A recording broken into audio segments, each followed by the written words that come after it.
ada di Gor Satria. Hari ini hari Rabu tanggal 16 April 2025 bersama PWI LS Kabupaten Banyumas dalam aksi menolak provokasi Habib Rizik.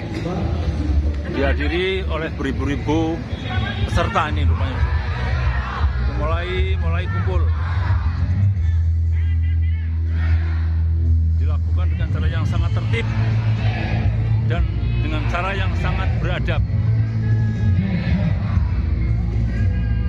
Kita hadir kembali untuk membahas isu-isu yang sedang menghangat dan menjadi sorotan publik.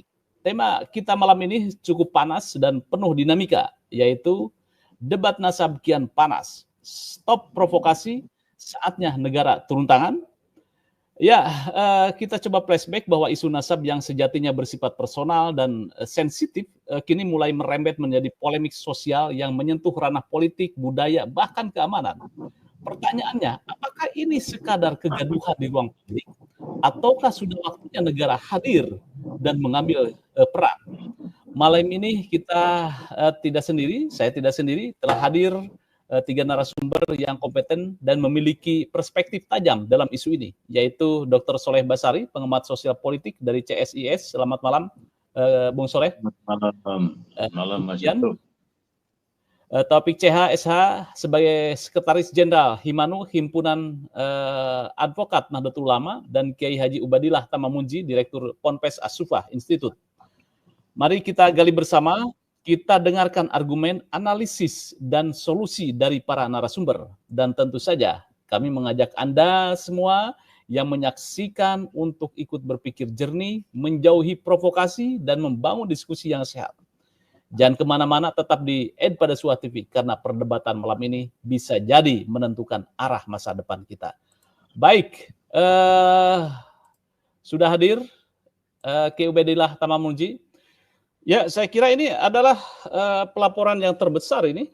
Kalau saya lihat itu dalam melaporkan seseorang, dan tentu tidak kalah menariknya, tidak kalah sengitnya bahwa di pihak Habib Rizik CSU pun melaporkan Gus Puan terhadap beberapa polemik sebelumnya.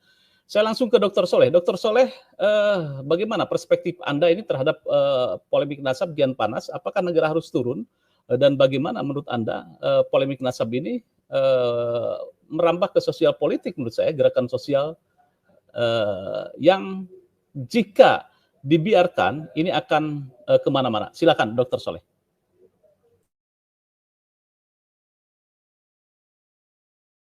Warahmatullahi wabarakatuh. Selamat malam Mas Yusuf, Kiai Ubadillah, dan Mas Taufik. Minal aidin wal faizin, mohon maaf lahir batin. Alhamdulillah kesempatan malam ini kita bersilaturahmi kembali setelah Lebaran kemarin, dan selama Ramadan kita juga tidak naik. Mas Yusuf naik sendirian. Ya, perkembangan di Banyumas, Purwokerto, kemudian di Madura dan di Palu dan sekitarnya di Al-Khairat itu memberi catatan menarik bagi fenomena keislaman kontemporer kita. Ya. Nah, untuk itu sebenarnya saya melihat pertama adalah semua harus cooling down dan memahami esensi dari Islam ini adalah damai. Esensi dari keislaman kita itu termasuk dakwah, termasuk di dalamnya adalah persoalan nasab. Itu harus dikembalikan pada yang substansial dari keislaman kita, dalam arti adalah kedamaian. Nah, kemudian yang kedua, karena konteksnya adalah kedamaian, maka para pihak semuanya, termasuk diantaranya adalah teman-teman di Banyumas, kemudian Kiai Fuad Pleret, kemudian teman-teman Madura yang kemarin didatangi oleh Bahar bin Smith, dan juga teman-teman di Palu, itu idealnya adalah menyadari dirinya bukan bagian dari konflik.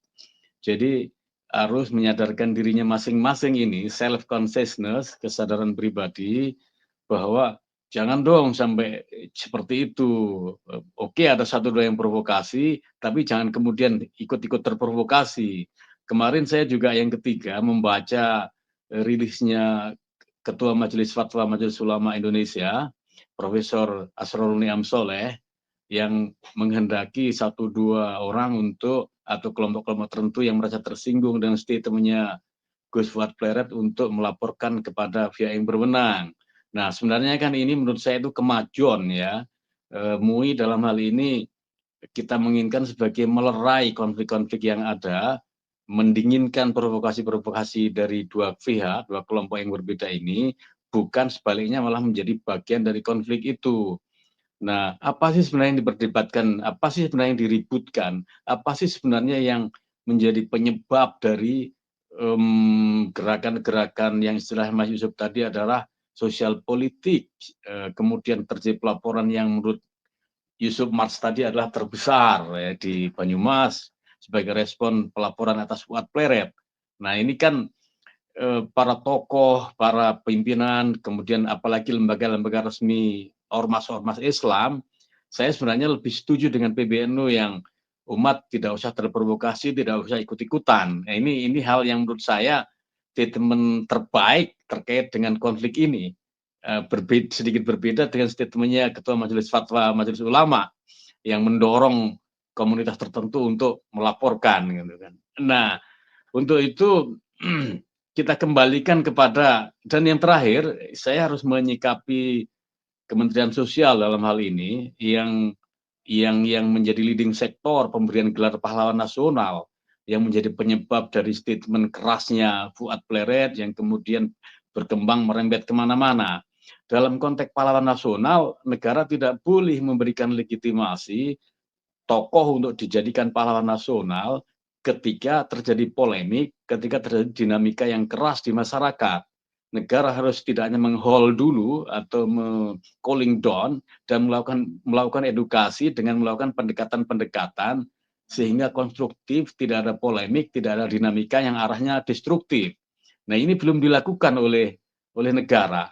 Nah, kalau kemudian kemarin di Hall Al Khairat di Palu, kemudian ada sejumlah menteri hadir, bahkan kemudian diberi kesempatan untuk berpidato, sebenarnya saya membayangkan pidato Pak Nusron Wahid itu datar-datar saja, bukan bagian dari provokasi-provokasi.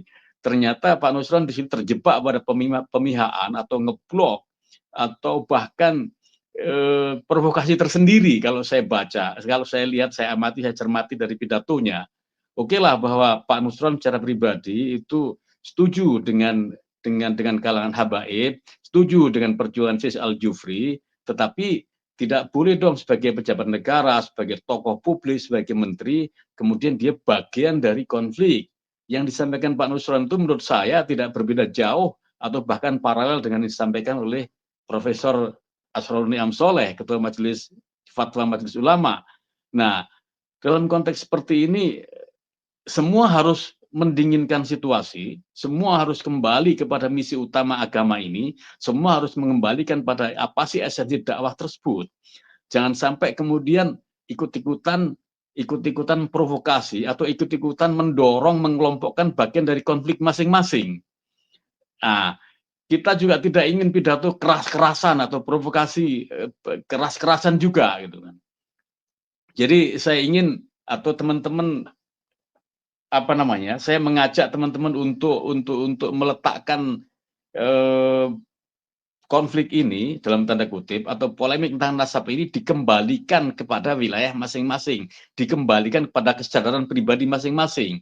Saya yakin pejabat berwenang dalam ini kepolisian yang mendapat laporan-laporan baik yang kontra maupun pro, saya yakin penyelesaiannya adalah dikembalikan kepada komunitas masing-masing karena ini wilayah-wilayah yang sebenarnya cukup bisa diselesaikan dengan cara diskusi, dialog, tabayun, musyawarah, dan semacamnya. Tidak kemudian dikriminalisasi atau semacamnya itu. Mungkin itu dulu Mas Yusuf. Ya, pemirsa Prasuat TV masih bersama saya dengan pada Suat TV dan Kiai Badillah Tamam, kemudian juga Dr. Soleh. Dr. Soleh, ini menarik. Saya setuju dengan statement Anda bahwa semua pihak harus calling down terkait situasi di arus bawah. Kemarin yang di suasana Madura itu sampai ada, saya makanya di Madura itu tidak saya tampilkan karena ada senjata tajam ya yang dimainkan. Ini tidak etis gitu ya. Tetapi saya melihat bahwa pergerakan yang di Banyumas ini tertib, adil, tertib dan juga tidak melanggar peraturan-peraturan yang berlaku. Padahal itu ribuan. Baik, ini adalah problematika sosial yang harus dihadapi oleh pemimpin-pemimpin bangsa, tokoh-tokoh agama. Tadi menyorot tentang bagaimana sosok MUI atau tokoh MUI seharusnya tidak perlu melakukan statement seperti itu. Artinya semua calling down. Saya setuju dengan Gus Fahrur bahwa semua harus damai, gitu ya. Nah, menurut Anda konkretnya seperti apa nih mendamaikan kedua belah pihak yang sedang bertikai dan semakin tajam di arus bawah? Ya, ini sebenarnya sulit-sulit gampang atau gampang-gampang susah gitu. Kenapa? Karena kalau dalam teori sosiologi itu hanya masyarakat purba yang bentuk penyelesaiannya itu dengan kekerasan. Bentuk penyelesaiannya itu dengan senjata atau dengan pertumpahan darah ya. Apalagi konflik ini bukan antar negara, ini konflik antar individu, antar kelompok. Gitu. Jadi itu harus menjadi kesadaran pribadi masing-masing. Itu pertama. Kemudian yang kedua, seperti apa kemudian bentuk perdamaiannya kan seperti itu. Nah, ya itu menjadi sebenarnya sangat sederhana saja bahwa sebenarnya kan pilihannya ada dua kan. Setuju nggak bahwa Habib itu Dzurriyyah atau bukan gitu kan. Bagi kalian yang tidak setuju ya kita hormati, bagi yang setuju ya dihormati gitu saja. Tanpa harus melakukan, dan itu cukup menjadi kesadaran masing-masing. Wilayah-wilayah ini dihadirkan dalam wilayah-wilayah konteks seperti Kiai Imaduddin, wilayah-wilayah akademik, wilayah-wilayah yang isinya data, perdebatan, teori, konsep. Nah, di situ. Jangan kemudian ditarik pada persoalan-persoalan intinya gesekan antar kelompok. Bahwa kamu kalau tidak bagian dari ini, ya, seperti pidatonya Pak Nusron itu saya ngeri sebenarnya. Jadi ini harus menjadi kesadaran masing-masing bahwa oke lah kita saling menghormati dengan pilihan, dengan keyakinan yang ada. Kenapa? Karena edukasi yang dilakukan oleh Kiai Imaduddin dan kawan-kawan, PW, LSI dan kawan-kawan itu selama 2-3 tahun belakangan ini itu sudah sampai ke akar rumput, sudah sampai kepada sasaran inti, kesadaran publik itu udah tercapai gitu. Nah, kemudian untuk naik ke level katakanlah kita dalam tanda kutip melibatkan atau mengajak negara untuk sama-sama seperti keyakinan Kiai Imad dan kawan-kawan mungkin agak susah. Negara ini kan legitimator atau penyempurna dari legitimasi yang ada. Dia baru melakukan pemihakan ketika semuanya udah jelas definisinya, udah jelas positioningnya kan gitu. Selagi masih debatable negara belum bisa masuk, atau jangankan negara, NU aja juga belum bisa masuk. Dalam konteks sekarang NU lebih jelas pemihakannya adalah ke kelompok yang anti Kiai Imad. Jadi ini Kiai Imad dan kawan-kawan, teman-teman di Banyumas, teman-teman di Demak, nggak usah kecil hati, di Tulungagung dan macam-macam, ya sudah ini terus saja berjuang untuk melakukan itu tanpa harus terprovokasi untuk melakukan kekerasan sebaliknya, baik kekerasan simbolik seperti yang digambarkan oleh Mas Yusuf tadi dengan adanya senjata dan lain-lain, atau dalam bentuk provokasi-provokasi dalam rapat-rapat umum dan semacamnya. Lagi-lagi hanya orang purba yang penyelesaiannya dengan senjata, dengan provokasi, apalagi hal-hal bicara soal pertumpahan darah dan semacamnya itu. Harus dilakukan edukasi-edukasi juga ini, dan mestinya memang negara hadir di situ. Bahwa negara nanti penyelesaiannya adalah dikembalikan lagi kepada komunitas masing-masing, ya memang ini konfliknya memang konflik komunitas, bukan konflik kriminal dalam tanda kutip yang melibatkan individu antar individu.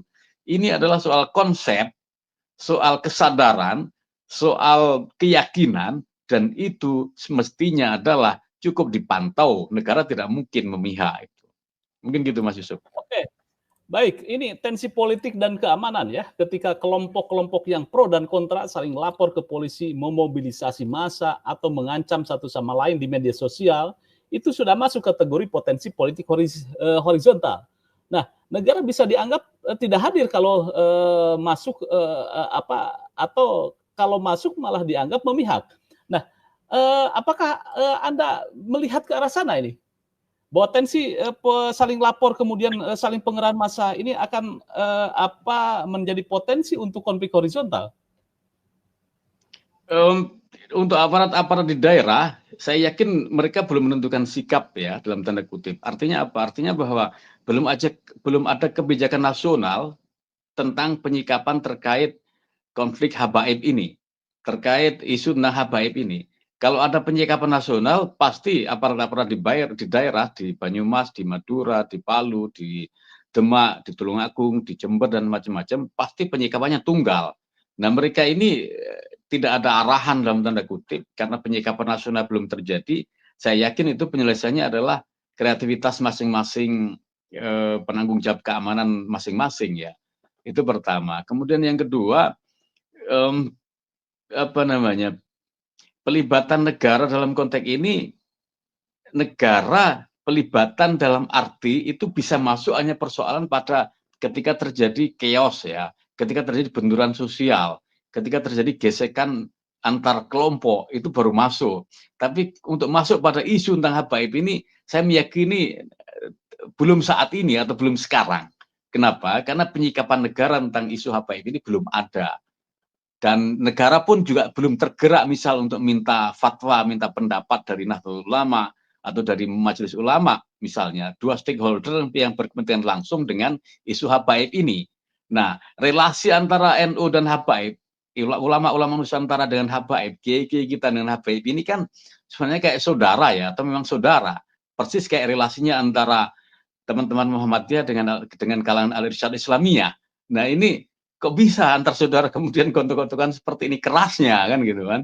Nah, saya yakin negara melihatnya ke arah itu sebenarnya.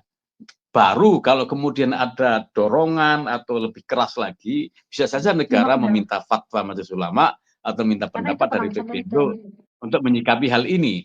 Nah, selagi belum ada permintaan itu, saya yakin ini menjadi isu liar dalam tanda kutip, menjadi gerakan yang liar, dan agak susah itu penanggung jawab keamanan di daerah untuk menyikapinya. Karena apa? Karena belum ada kebijakan nasional terkait isu habaib ini. Kita tunggu kebijakan nasional itu. Oke, saya kira negara tidak perlu. Apakah menurut Anda negara perlu mendefinisikan tentang si A nasab tersambung ke Rasulullah atau tidak? Saya kira ini menurut Anda apakah negara cukup netral saja? Biarkan saja ini perdebatan antara yang pro dan kontra, tetapi tetap menjaga tensi keamanan, tensi emosi, walaupun panas di pikiran, tetapi tetap tidak bergemuruh di akar rumput. Awal-awal Menteri Nasaruddin Umar, Profesor Nasaruddin Umar jadi menteri, di podcastnya Roma Irama, beliau jelas penyikapannya terhadap habaib ini. Tapi kan belakangan melempem, dalam tanda kutip. Padahal kebijakan negara terkait keislaman, itu leading sektornya adalah Menteri Agama. Nah, kalau Menteri Agama aja dari awal diangkat, dilantik, kemudian sekarang berbeda, kita mau berharap dari mana? Gitu. Ya, Mas Yub. Ya, terima kasih Dr. Soleh. Saya kira perlu ada redefinisi tentang kemuliaan seseorang, dan saya dampak dari polemik nasab itu ada redefinisi tentang kemuliaan seseorang, bukan dari nasab tetapi dari ilmu atau akhlaknya. Baik, saya dengan Kiai Ubedillah Taman Munji, juga kawannya Kiai Imad dan juga kawan saya ini. Kawannya Bang Roma dan polemik nasab. Tapi saya yakin Kiai Ubedillah bukan bagian dari kelompok yang ikut memprovokasi panasnya isu nasab. Saya punya tagline, debat nasab yes, provokasi no, gitu kan. Nah, ini sebetulnya yang harus kita lakukan, bahwa perdebatan itu sangat menarik. Kemarin saya mencoba untuk bagaimana ini untuk debat sengit ini antara Habib Rizik dengan Kiai Imad. Kita kembalikan lagi, ini persoalannya perdebatan secara intelektual, bukan perdebatan secara power, kemudian massa, pengerahan massa. Jika pengerahan massa antar massa, ini saya pikir dinamika tentang pemikiran keislaman akan mundur. Baik, Kiai Ubedillah, bagaimana Anda memotret terhadap gerakan-gerakan sosial yang terjadi saat ini antara satu kelompok yang pro dan kontra? Silakan. Baik, terima kasih Mas Yusuf. Hormat saya untuk Mas Yusuf dan Dr. Soleh, juga Kang Taufik. Jadi begini Mas, saya mencoba redesign dalam menyikapi fenomena diskursus nasab yang kemudian tiba-tiba mengarah kepada konflik horizontal, itu saya jadi berpikir, seandainya para aparatur negara dalam konteks ini yang saya mencoba setidaknya bisa membuat ketawa saya, seperti Kang Nusron Wahid, seperti pihak kepolisian Sulteng yang ceramahnya juga menggebu-gebu begitu, kemudian bahkan MUI Prof. Asrorun Niam yang juga semangat seperti itu saya ketawa, Mas. Saya membayangkan kayaknya perlu elit-elit yang memiliki kebijakan strategis baik di keagamaan seperti MUI, Kemenak, maupun kementerian-kementerian yang lain, misalnya Kang Nusron Wahid dan kawan-kawan, itu kalau andaikan visinya seperti visi Mas Yusuf, visi pencerahan, mungkin udah selesai, nggak ada konflik, Mas. Sederhana, Mas Yusuf kan sederhana, fenomena ini itu dia dibuat aja dialog. Ini wilayah akademik, wilayah ilmiah, historis, dibuat aja dialog dengan terus menyerukan proses ilmiah harus diselesaikan secara ilmiah, seperti yang Mas Yusuf ulang-ulang melalui podcast ini, itu kan menarik sebenarnya. Menjadi problem itu kan setelah pihak Wakil Menteri datang ke Rizik Syihab, kemudian ceramah Kang Nusron yang di beberapa kesempatan seperti itu, terus kemudian muncul MUI seperti itu. Ini kan sebenarnya tanpa disadari nambah manas-manasi konflik, Mas. Memancing seperti yang dikatakan oleh Dr. Soleh Basari tadi itu. Dan saya sebenarnya punya ini, Mas, punya satu strategi perlunya riset kebijakan terkait dengan penyelesaian diskursus nasab yang sudah mengarah kepada konflik horizontal ini. Riset kebijakan dalam konteks ini apa? Misalnya dimulai dari hal yang paling sederhana, bahwa masalah nasab ini itu sebenarnya masalah di lingkungan intern warga NU. Ibaratnya begini, kalau ada rumah tangga itu konflik, ya biar diselesaikan pihak keluarga internal, pihak luar jangan ikut-ikutan. Nanti kalau pihak luar ikut-ikutan, kalau keluarga itu sudah rukun kembali, yang ikut-ikutan jadi korban nanti, malah jadi kena disalahkan. Ada rumah tangga seseorang sedang konflik antara bapak, anak, sama istri, kemudian saya ikut-ikutan. Ketika mereka konflik, mungkin yang cocok dengan saya akan senang dengan keterlibatan saya. Tapi ketika mereka sudah rukun kembali, nanti saya yang disalahkan, Mas. Lah, konflik ini itu kan melibatkan muhibbin, para habaib, dan melibatkan mereka yang mendukung tesis Kiai Imad. Dan keduanya adalah sama-sama keluarga besar Nahdlatul Ulama, warga Nahdiyin. Lah, ini sebenarnya menuntut, mau tidak mau, organisasi elit PBNU ini jangan tinggal diem. Bagaimana menyelesaikan resolusi konflik ini dengan cara strategis, ilmiah, dan terukur, bukan dengan cara otoritatif. Otoritas personal mempengaruhi problem sosial warga Nahdiyin. Ini akan sulit, Mas. Jadi jangan otoritas personal yang dikedepankan, tapi betul-betul otoritas keilmuan yang dikedepankan.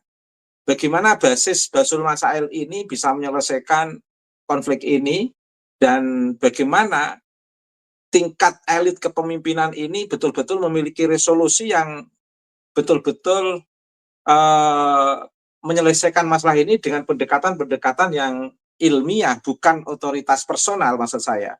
Dan bisa dipahami otoritas personal itu arahnya kemana, Mas Yusuf. Nah, ini dari internal. Nah, secara eksternal, pihak-pihak pemerintah itu menurut saya tidak perlu terlibat dalam orasi-orasi dari pihak MPR, dari pihak kepolisian, dari pihak kementerian, sampai terlibat ikut orasi yang justru malah membuat panas suasana. Dan ini juga sebagai bentuk fenomena melemahnya manajemen kepemimpinan pemerintah sekarang ini, Mas. Dalam kondisi apapun, seperti contoh kasus misalnya Pak Jokowi itu dalam kondisi apapun kan marwah negara karena mantan presiden. Sementara menjadi bulan-bulanan kelompok-kelompok tertentu sampai ke UGM harus ada ketegasan biar tidak memperpanjang persoalan. Ini kesannya nanti malah akan ada penilaian seolah-olah pemerintah ini sedang memperpanjang manajemen konflik untuk membuat kebijakan yang harus melewati mengorbankan masyarakat yang dipimpinnya. Ini kan jadi problem dalam konteks pemerintahan ini kalau memperpanjang masalah ini. Nah, terkait dengan menuju ke arah dalam tanda kutip konflik horizontal, itu perlu resolusi yang betul-betul didasarkan kepada kepentingan publik, hasil riset kebijakan yang betul-betul strategis, yang tidak menambah bagaimana masyarakat ini semakin berbenturan, Mas Yusuf. Karena dalam kondisi apapun, misalnya begini, ada salah seorang tokoh misalnya menyebut nama hewan dalam sebuah pemaparannya. Ini sebenarnya kan sebuah refleksi counter wacana yang sebelumnya telah dilatar belakangi oleh komunitas besar yang juga menyebut-nyebut nama-nama hewan. Bahkan tidak kalah mengerikannya respon terhadap pernyataan si Fulan ini dalam membuat pernyataan memunculkan kata hewan itu direspon dengan berkali-kali dengan ucapan-ucapan yang sama. Artinya apa? Ada kedua belah pihak, yang satu merespon sebagai counter wacana. Pihak yang ini sebenarnya telah memulai dalam waktu yang sudah lama selalu mengumbar ungkapan-ungkapan yang menisbatkan manusia dengan hewan, itu di mimbar-mimbar ceramah, dan sampai sekarang tidak ada permasalahan, sehingga seolah-olah secara sosiologis itu ada jebakan yang ingin diciptakan oleh kelompok yang suka membuat kegaduhan ini terhadap masyarakat lokal, sehingga ketika masyarakat lokal ini terpancing, kemudian langsung diisukan dalam bentuk isu kesesatan misalnya. Agak simbolis ya. Kalau saya menyebut secara real kelihatannya Mas Yusuf tidak berkenan, tapi paling tidak itulah Mas Yusuf. Lanjut. Oke. Baik, Ki Ubed, ini menarik bagi saya. Ini bagaimana cara meredam konflik ini tanpa mematikan kritik atau menutup ruang diskusi sehat. Ini kan perlu kita lihat, perlu kita dewasa bersama.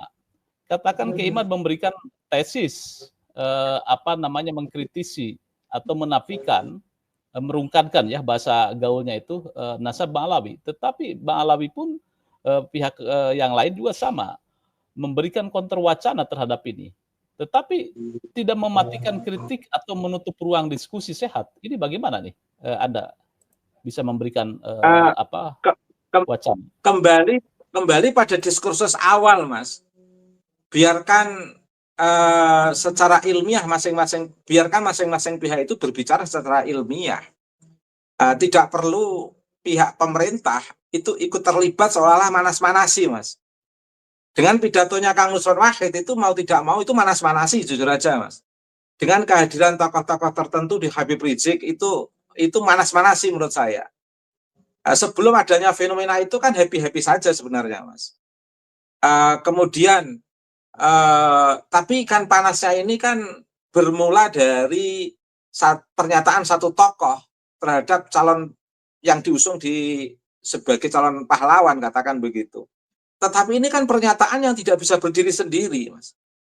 Memiliki rentetan keterkaitan relasional dengan fenomena-fenomena yang mengitari ini, Mas. Secara hermeneutika itu ada fenomena kontekstual yang menyebabkan munculnya teks salah satu tokoh dengan menyebut nama hewan. Ini sebenarnya kan antara wacana dan kontrwacana dan tumpang tindihnya wacana ini. Nah, sebenarnya itu dikembalikan saja kepada pernyataan tokoh agar ngerem untuk tidak saling mencaci dan kembalikan pada aspek ilmiah, didukung dengan pidato Menteri Agama mengawal diskursus ini, didukung dengan pidato tokoh-tokoh pemerintah mengawal diskursus ini, bukan berpihak. Yang menjadi problem ini kan munculnya keberpihakan dari tokoh-tokoh pemerintah dalam diskursus nasab ini. Maka sebelum adanya keterlibatan tokoh-tokoh pemerintah dalam diskursus nasab ini kan asik, Mas.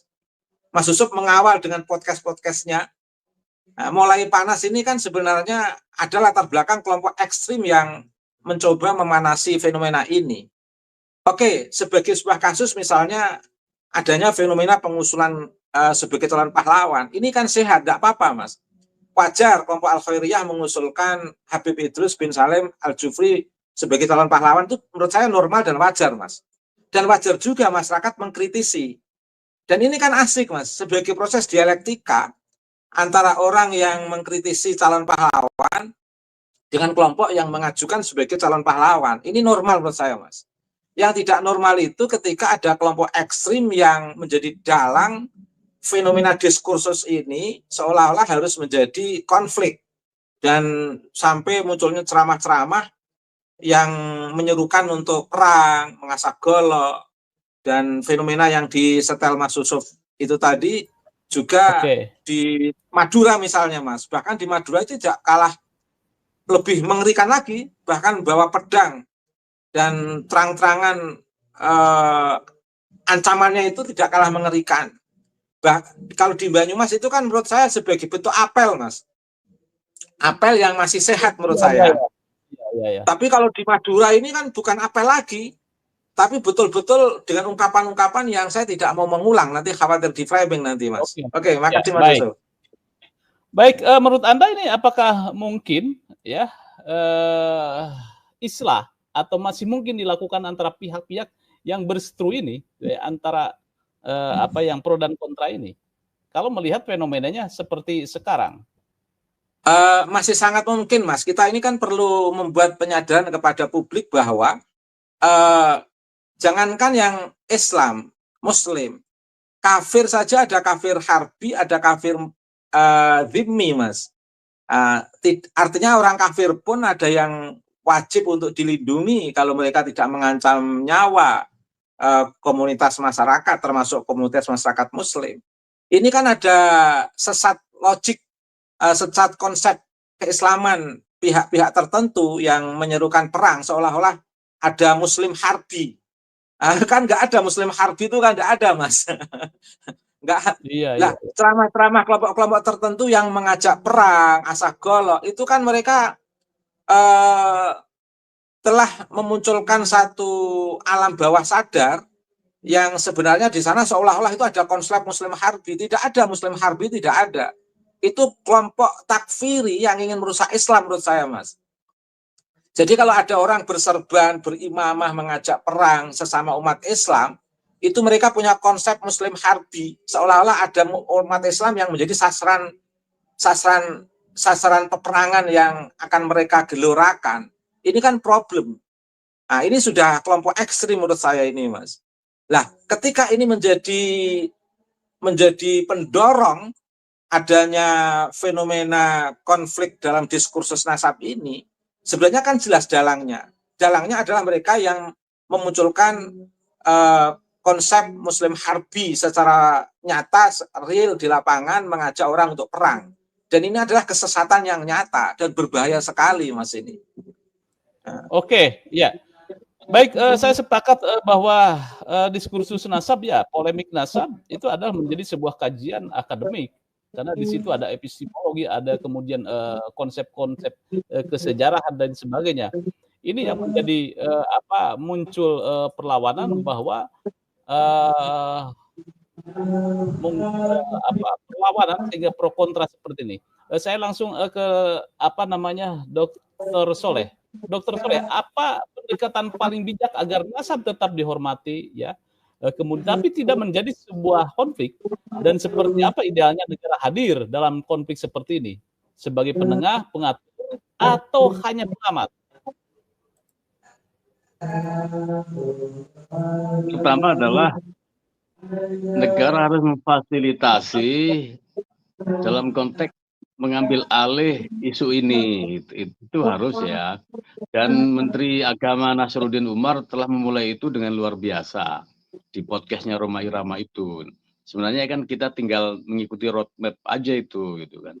Nah, dan harus diingat bahwa leading sektor terkait policy keagamaan negara itu adalah Menteri Agama, bukan menteri-menteri lain atau bukan lembaga lain. Itu pertama.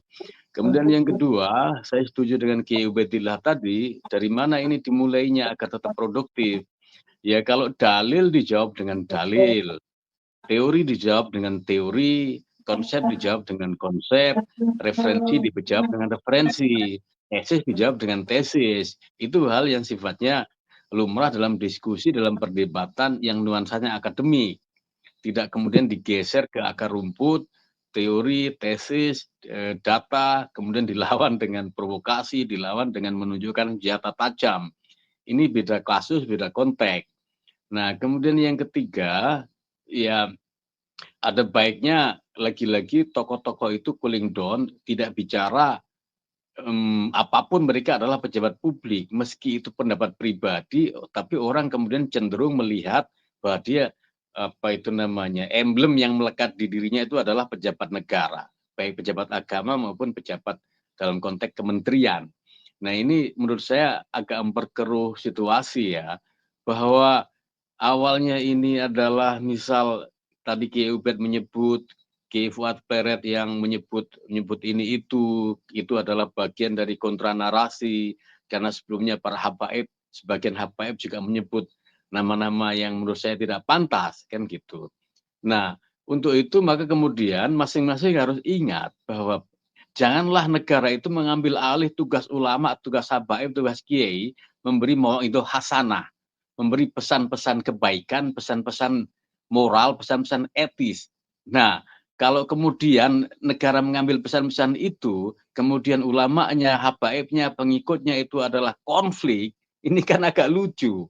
Padahal tugas mereka di tengah-tengah masyarakat adalah bagian dari penyelesai konflik, solusi, resolusi, dan semacamnya itu. Bukan bagian dari atau bukan mendorong untuk berkonflik, ngeblok, provokasi, dan semacamnya. Jadi mauidhah hasanah itu menjadi tugas utama kiai, tugas utama habaib, tugas utama para ulama. Nah, terutama mauidhah hasanah terkait dengan hal yang sifatnya krusial, sifatnya dilematis tentang konflik habaib ini, isu tentang manusia paling mulia di jagat raya, paling mulia sepanjang masa.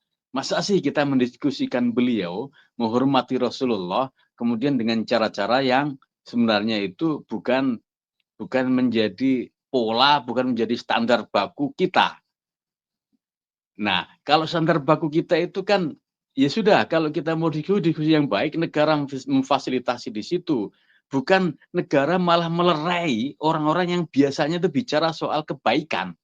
Negara melerai orang-orang yang biasanya adalah memberi mauidhah hasanah.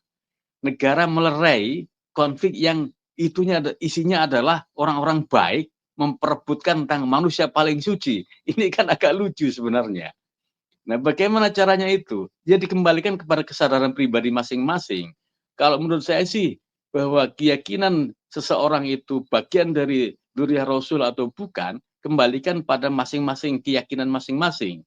Mereka bisa mempersepsi, mereka bisa berinteraksi, mereka bisa menilai, oh ini adalah keturunan Rasulullah yang ori, ini adalah yang KW, ini adalah yang ngaku-ngaku. Itu sebenarnya kan publik bisa merasakan, bisa mempersepsi, bisa menilai dengan interaksi yang terjadi.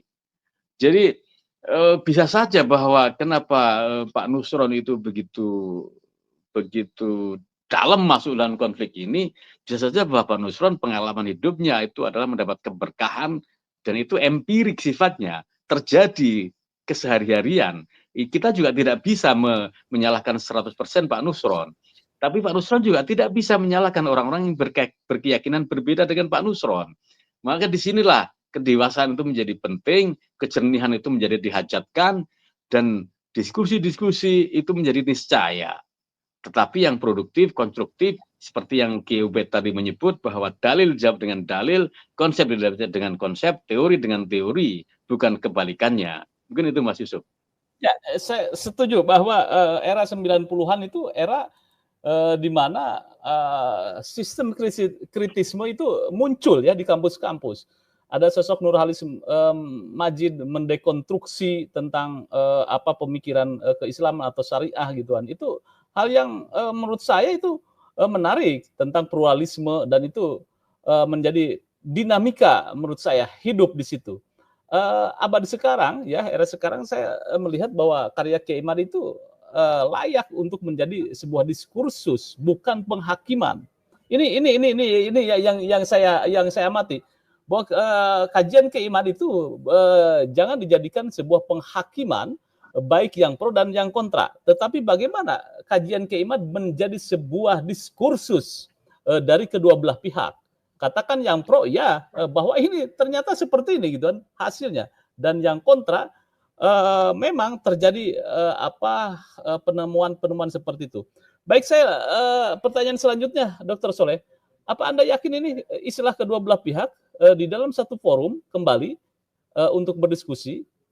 Saya mencoba untuk itu, bagaimana menghadirkan Kiai Imad diskusi, kemudian Habib Rizik ini sangat saya memimpikan ini. Setelah gagal di UIN, ya, UIN Jakarta, UIN Wali Songo. Gitu. Bagaimana menurut Anda, Dr. Soleh? Iya, walaupun menurut saya itu agak prematur ya, karena yang pertama adalah cooling down dulu. Nah, setelah cooling down, baru kemudian kita diskusi agak terbuka, gitu. Nah, kalau diskusi agak terbuka aja, kemudian tidak bisa diselenggarakan, tidak bisa dilaksanakan, baik di kampus, apalagi di luar kampus. Nah, terus bagaimana ini? Masa kita yang bicara soal moralitas, kita bicara soal nilai-nilai, kita bicara soal etika-etika, tentang keluhuran Rasulullah, kemudian tidak bisa ketemu dalam satu meja. Makanya kemudian ini kan tantangan bagi teman-teman yang membiasakan dalam tradisi tadi Ki Ubed menyebut bahsul masail, atau di tingkat pesantren itu adalah syawir, bahsul masail itu kan intinya adalah mendiskusikan atau bahkan mendebatkan sesuatu yang sifatnya krusial dan butuh jawaban. Nah, kembali kepada Kiai Imaduddin. Kiai Imaduddin ini mengubah dalam tanda kutip atau menghadirkan suatu perspektif yang saya menyebutnya itu luar biasa ya, melebihi pemikir-pemikir atau tokoh-tokoh Islam sebelumnya, baik terkait tadi Mas Yusuf menyebut Nurhalis Majid, bicara soal pluralisme, bicara soal toleransi dan semacamnya, di awal-awal tahun 70-an, tahun 80-an dan semacamnya. Kemudian Gus Dur bicara soal pribumisasi Islam. Dalam konteks ini tidak ada sebutan Ustadz, tidak ada sebutan Habib bahkan. Ya sudah, kita nyebut Kiai, kita nyebut Gus. Bahkan Gus Mus itu menamakan masjid atau musolanya itu dengan pasujudan, tempat bersujud. Jadi tidak Arabisasi dan semacamnya itu. Nah, kalau kemudian ada Arabisasi, kemudian saya, Kang, saudara menjadi menjadi antum dan semacamnya itu. Nah, tapi kemudian itu berefek pada tradisi-tradisi luhur kita, budaya-budaya luhur kita. Dulu kita ini berbeda, bahkan Kiai Hasyim pernah berbeda dengan Kiai Hasyim pendiri NU, berbeda dengan Kiai Hasan pendiri Persis, Persatuan Islam Bangil, bicara soal antara halalnya kodok dan halalnya kerbau gitu kan. Saking kerasnya itu sebutan-sebutan, Kiai Hasan menyebut bahwa berarti Kiai Hasyim kalau menghalalkan kerbau, Kiai kerbau dong. Kemudian Kiai Hasyim menyebut Kiai Hasan kalau menghalalkan kodok berarti Kiai kodok dong gitu. Itu hal biasa sebenarnya. Tetapi itu konteksnya adalah bukan kriminal atau kriminalisasi. Itu konteksnya perdebatan ilmiah gitu loh. Jadi kalau Kiai Ubed tadi menyebut ini adalah counter wacana, Kiai Hasyim dan Kiai Hasan Bangil, Kiai Hasan Persis sudah mencontohkan itu dan baik-baik saja. Gitu loh. Makanya kemudian jangan ditarik ke sana kemari, jangan diprovokasi apalagi oleh tokoh-tokoh yang dia adalah label negaranya kuat, jangan diprovokasi oleh tokoh-tokoh yang keulamaannya itu dilabelkan oleh negara dalam majelis ulama. Kita harus cooling down, menetralisir ini, membimbing umat. Tugas mereka itu membimbing, mengedukasi, dan menegakkan kembali bahwa habaib, kiai, ulama itu fungsinya adalah mau'idhah hasanah. Jangan sampai orang mau'idhah hasanah memberi penuturan yang baik, contoh yang baik, pesan yang baik, kemudian menjadi dituturi, dinasihati. Kan nggak lucu kalau negara menasihati habaib. Negara menasihati kiai dan ulama, ini kan geli kita jadinya. Apalagi gitu. yang menasihati Bung Soleh ya. Apalagi yang menasihati Soleh Basari. Ini kan gimana? Soleh Basari menasihati Nusron Wahid, ya, Menteri ATR BPN, atau menasihati Profesor Asrul Niam, Ketua Majelis Fatwa MUI. Ya, ini kan lucu gitu. Ya gitu. Ya, dokter, apa yang paling Anda khawatirkan jika konflik ini dibiarkan berlarut-larut ini? Iya, ini kan masyarakat kita ini sumbu pendek ya, mudah disulut. Kalau kemudian para tokoh, para pejabat negara, para ulama dengan label yang melekat di dirinya itu turun provokasi, jadi barang ini banyak yang mau beli, gitu loh. Ini berbahaya ini. Makanya kemudian harus ada yang meneriakkan resolusi seperti Kiai Ubaidillah tadi. Resolusi konflik, atau seperti yang disampaikan oleh Yusuf Mar, cooling down. Kita harus mendorong semua pihak untuk bukan menjadi bagian dari konflik ini, tapi kita harus mendorong semua pihak untuk melerai konflik ini. Biarkan kembali kepada kesadaran pribadi-pribadi, biarkan kembali kepada kegiatan ilmiah yang intinya diskusi, dialog, adu data, adu teori, adu ayat, barulah ini konstruktif. Jangan sampai negara terlibat terlalu jauh, apalagi negara berfungsi sebagai ustadz, sebagai kiai, sebagai habaib, nuturi kiai, nuturi habaib. Nah, ini ngeri kalau seperti itu. Ya, menarik pertanyaan yang sama, Ki Obed. Apa yang Anda khawatirkan ketika ini polemik ini berlarut-larut, dan kapan ini sebetulnya selesainya?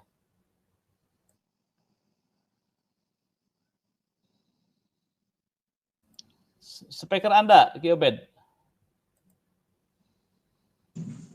Sebenarnya dalam awal diskursus nasab itu indah kok Mas Yusuf.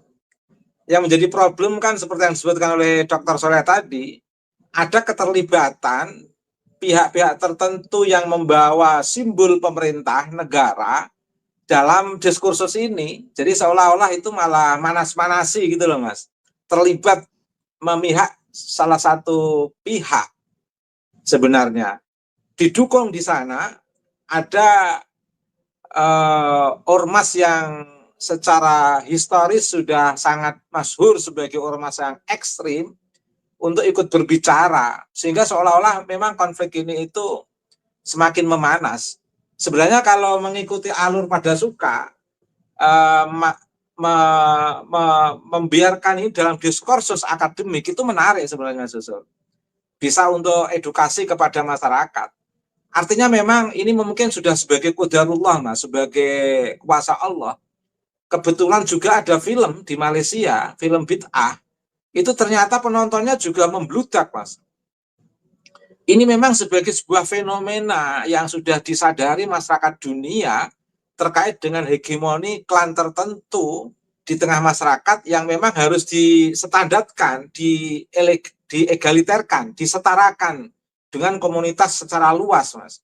Karena Islam ini itu kan agama kesetaraan, agama kemanusiaan, agama keadilan, dan agama yang membebaskan dan mencerahkan. Sehingga memang siapapun tidak boleh hegemonik. Siapapun tidak boleh menciptakan kelas secara hegemonik.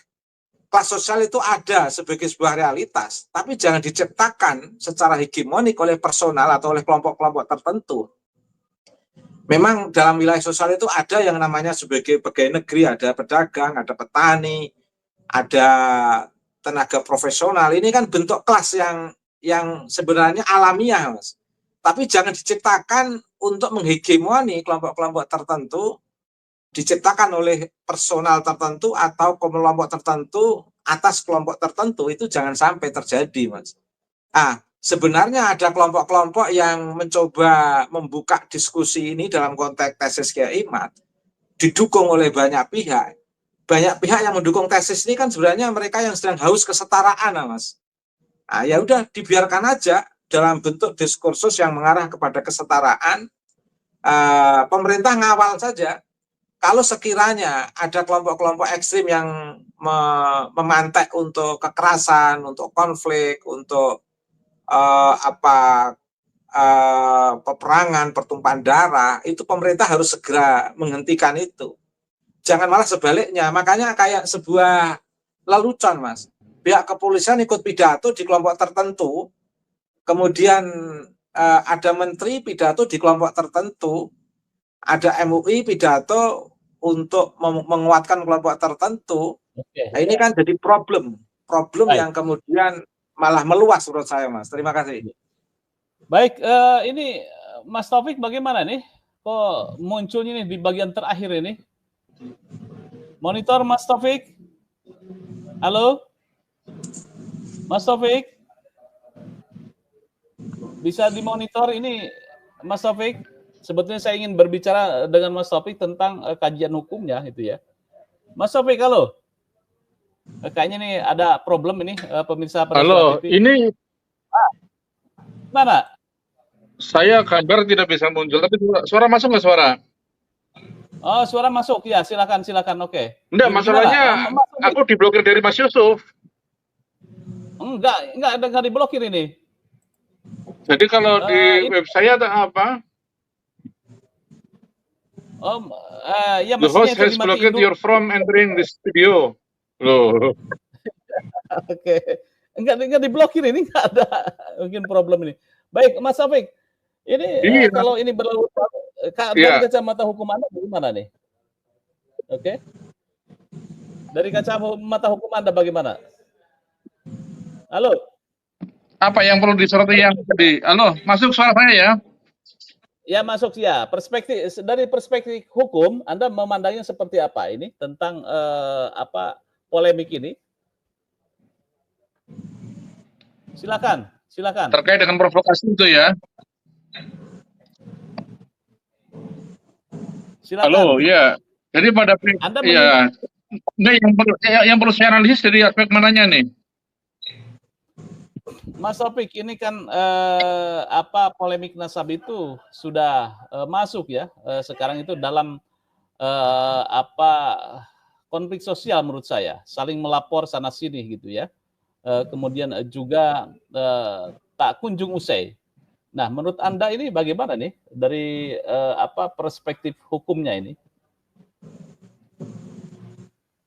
Ini fokus ke masalah nasabnya atau terkait dengan huru-hara yang disebabkan oleh Majelis Ulama Indonesia yang memberikan peluang untuk terjadinya proses hukum dan ada provokasi dari Rizik sama si Bahar atau gimana? Ya, mungkin Anda tidak mengikuti Mas Taufik ya, tidak ini agak sulit ini kan ya, di diskusi kita. Iya, ini agak gitu ya. Oke. Nanti kita sambung kembali ya. Takutnya enggak ini tidak sinkron dengan tema ini. Baik, pemirsa Marasuara TV, setelah hampir 1 jam menyimak diskusi yang cukup hangat bahkan membara tentang polemik nasab yang tengah menjadi perhatian publik. Kita sadar satu hal penting, bahwa perbedaan itu wajar, tapi cara menyikapi perbedaan itu yang menentukan martabat kita. Saya setuju bahwa isu nasab bukan semata persoalan silsilah, tapi juga menyangkut harga diri, kehormatan, bahkan stabilitas sosial. Maka jika tidak disikapi dengan hati-hati dan kepala dingin, kita bisa menjadi api yang membakar ukhuwah kita sendiri. Dari diskusi malam ini kita bisa menarik beberapa benang merah. Satu, bahwa kritik tidak selalu berarti kepanjian. Dan bahwa islah rekonsiliasi selalu mungkin, selalu ada niat baik dan keberanian untuk mengedepankan masalah umat. Kami mengajak semua pihak untuk menahan diri, menjaga lisan, menjaga jempol, dan menjauhkan ruang publik dari narasi-narasi yang memecah. Jangan biarkan perbedaan menghancurkan keutuhan, karena Islam dibangun di atas ilmu, akhlak, dan kasih sayang, bukan amarah. Terima kasih. kepada narasumber Dr. Soleh Basari, kemudian juga Mas Sofik dan Ki Ubedillah.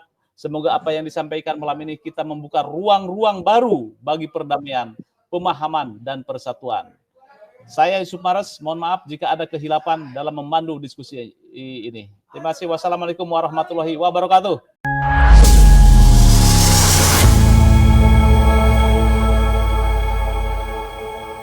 Ya, Itulah saya kira tadi ini adalah, diskusi yang sangat luar laporan yang biasa terbesar. bersama Kiai Ubaidillah dan beberapa tokoh yang lainnya membahas tentang debat yang akan dilaksanakan di salah satu pondok pesantren. Serta tadi kita sudah mendengar bersama penjelasan akan panasnya nasab Balawi semakin menjadi-jadi nih teman-teman ya, karena adanya dari kubu Balawi atau Habib Rizik mengumandangkan perang dan juga Bahar ingin melaporkan Gus Fuad Pleret kepada polisi. Namun PWI tidak tinggal diam. PWI Banyumas ini bergerak melaporkan balik Habib Rizik ke Polresta Banyumas. Bagaimana menurut pendapat teman-teman semua? Silahkan lanjut di kolom komentar. Terima kasih, selalu support Arman Al-Fatih. Kita jumpa lagi di video selanjutnya. Assalamualaikum warahmatullahi wabarakatuh.